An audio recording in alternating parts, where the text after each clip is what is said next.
व्यासपीठावर असलेले मान्यवर, माननीय परीक्षक आणि गुरुजन, इथे बसलेल्या सर्व मित्र मैत्रिणींनो, आपल्या सर्वांना माझा नमस्कार. मी जयेश अर्चना अमोल देशमुख, आनंदवन विद्यालयाचा आता 6वीचा विद्यार्थी. आज मी ज्या विषयावर बोलणार आहे तो फक्त स्पर्धाचा विषय नाही, तर तो प्रत्येक आईच्या काळजाचा प्रश्न आहे, प्रत्येक सैनिकाच्या कुटुंबाचा प्रश्न आहे आणि उद्याच्या जगाचा भविष्य ठरवणारा प्रश्न आहे. विषय आहे युद्ध नको हवी शांती. युद्ध नको हवी शांती. माझ्याकडे अनुभव नाहीत, माझ्याकडे क्षेपणास्त्रे नाहीत, माझ्याकडे सत्ता नाही, पण माझ्याकडे एक प्रश्न आहे.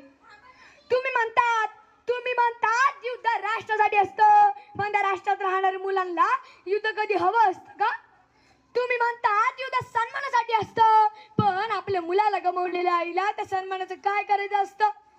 तुम्ही म्हणतात युद्ध विजयासाठी असतो, पण ज्या शहरात शाळाच उरलेली नाही तर त्या शहराने विजय साजरा करायचा तरी कुठे? राष्ट्रप्रमुखांना मी सांगू इच्छितो, तुमच्या सभागृहात नकाशे असतात, आमच्या वर्गात पृथ्वीचा गोल असतो, तुम्ही त्यावर सीमा शोधतात, आम्ही संपूर्ण पृथ्वीला आपलं घर मानतो. तुमच्या एका निर्णयाने हजारो घरे उद्ध्वस्त होतात, आमच्या एका स्वप्नाला मात्र फक्त शांततेची गरज असते. तुम्ही एक दिवस असा आणा की ज्या दिवशी कोणत्याही सैनिक युद्धात मरणार नाही, ज्या दिवशी कोणत्याही आईला आपल्या मुलाचा शेवटचा फोटो छातीशी धरून रडावं लागणार नाही. आम्हाला रणांगण नको, आम्हाला खेळाचं मैदान हवं, आम्हाला बॉम्बचा आवाज नको, आम्हाला शाळेची घंटा ऐकायची आहे, आम्हाला द्वेषाची भाषा नको, आम्हाला मैत्रीची भाषा शिकायची आहे.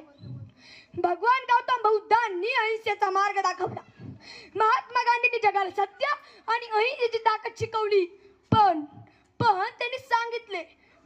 त्यांनी सांगितले की डोळ्याच्या बदल्यात डोळा घेत राहिलो तर जग आंधळ होईल. आज पृथ्वी तापत आहे, निसर्ग संकटात